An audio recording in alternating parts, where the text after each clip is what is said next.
ধন্যবাদ। জাতীয় ভোক্তা অধিকার সংরক্ষণ অধিদপ্তর মানিকগঞ্জ জেলা কার্যালয় থেকে সকাল থেকেই আমরা গ্যাসের যে খুচরা এবং পাইকারি পর্যায়ে মনিটরিং করছি।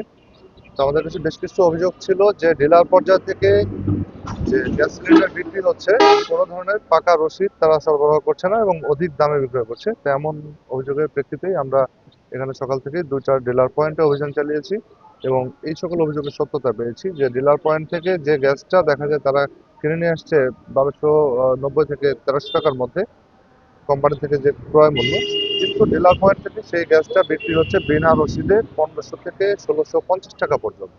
তার মানে ডিলারদের এই অতি মুনাফার কারণে খুচরা বাজারে কিন্তু এর নেতিবাচক প্রভাব পড়েছে। যে দেখা যায় একটা সিলিন্ডার খুচরা বাজারে ১৮০০ থেকে ২০০০ টাকা পর্যন্ত বিক্রি হচ্ছে এই রসিদ না দেওয়ার কারণে এবং ডিলার পয়েন্ট থেকে বেশি দাম নেওয়ার কারণে। তো আমরা এরকম অপরাধে মিলেনিয়াম ট্রেডার্স সেখানে রোডে এখানে আমরা ভোক্তাধিকার আইন অনুযায়ী ১ লক্ষ টাকা এবং অপর আরেকটি যে গ্যাস ডিলার পেট্রোম্যাক্সের, এটা আমরা ভোক্তাধিকার আইন অনুযায়ী ৫০,০০০ টাকা, মানে মোট দুইটা প্রতিষ্ঠানকে ভোক্তাধিকার আইনে ১.৫ লাখ টাকা জরিমানা করেছে এবং সতর্ক করেছি যাতে সরকার নির্ধারিত দামে তারা এই গ্যাস আজকে থেকে এটা বিক্রয় শুরু করে। অনিয়মটা আমরা এখানে যেটা পাচ্ছি সেটা হলো যে ডিলার পয়েন্ট থেকে তারা যেটা বিক্রি করছেন এখানে এই দামটা একটু বেশি তারা এখান থেকে নিচ্ছেন এবং খুচরা বাজারে মেমো না থাকার কারণে তারাও এই সুযোগে অতিরিক্ত মুনাফা করছে। দেখা যায় একজন খুচরা ব্যবসায়ী একটা সিলিন্ডার হয়তো ২০ থেকে ৫০ টাকা লাভ করেন, যেহেতু তার কাছে কোনো ক্রয় রসিদ নাই উনি তখন এটাকে ২০০-৩০০ টাকা পর্যন্ত লাভ করছেন। আমরা যখন জিজ্ঞেস করছি তখন বলছে আমাদের তো মেমো দেয় নাই, আমরা তো বেশি দিয়ে কিনেছি। তো এই নানামুখী অজুহাতের কারণেই মূলত ভোক্তার পকেট থেকে কিন্তু অতিরিক্ত টাকা চলে যাচ্ছে এই একটা সিলিন্ডারের পিছনে। তো আমরা এই জায়গাটাতে কঠোরভাবে মনিটর করছি। ধন্যবাদ। এটা কিসের ইনভয়েস দিলে?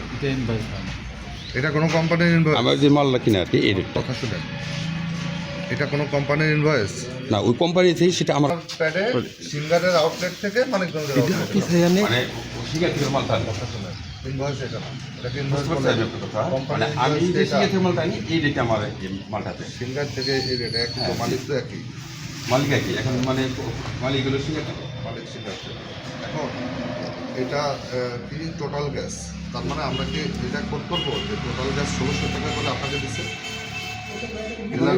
কথা শুনেন, ডিলার পয়েন্টে কোম্পানি ১৬০০ টাকায় একটা সিলিন্ডার ডিলার পয়েন্টে পৌঁছাইছে এই ১৬০০ টাকা, এটা কি আমরা কোড করবো? বলেন, কোম্পানি টোটাল গ্যাসের দাম যে বা বিএম গ্যাস দিচ্ছেন ১৬০০ টাকা, বিএম গ্যাস কি আপনি ১২ কেজি সিলিন্ডার ১৬০০ টাকায় কিনছেন? কোম্পানি ১৬০০ টাকা, মানে শহরের মতো একটা জায়গায় এরকম একটা আউটলেট আপনার চালানোর যোগ্যতা নেই। ঠিক আছে, আগে যোগ্যতা অর্জন করেন তারপর ব্যবসা করেন। আর কোম্পানি আমার মালিক ওই কোম্পানি কত ওখানে তো কত নেই জানেন? ওমেরা ১৩২৯। আচ্ছা ঠিক আছে, বিএম একটা বলেন, বিএম একটা বলেন, বিএম বিএম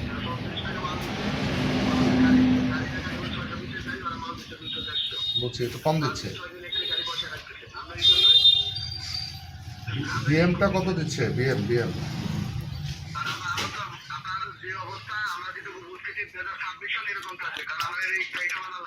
বলছি।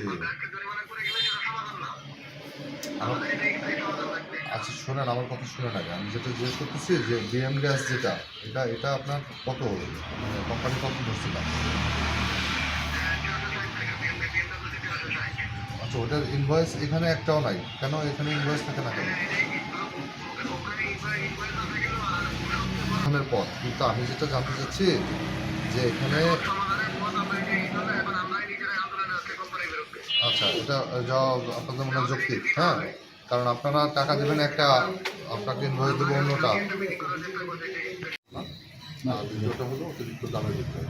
আমরা ১ লাখ টাকা জরিমানা করছি, পরিশোধ করেন এবং আজকে থেকে যত গ্যাস বিক্রি করবেন ব্যবহৃত হবে। আর বিক্রিটা আপনি করবেন হলো আপনার ক্রয়ের খাওয়ার উপর করলে হবে, ক্রয় অনুযায়ী বিক্রয় হবে।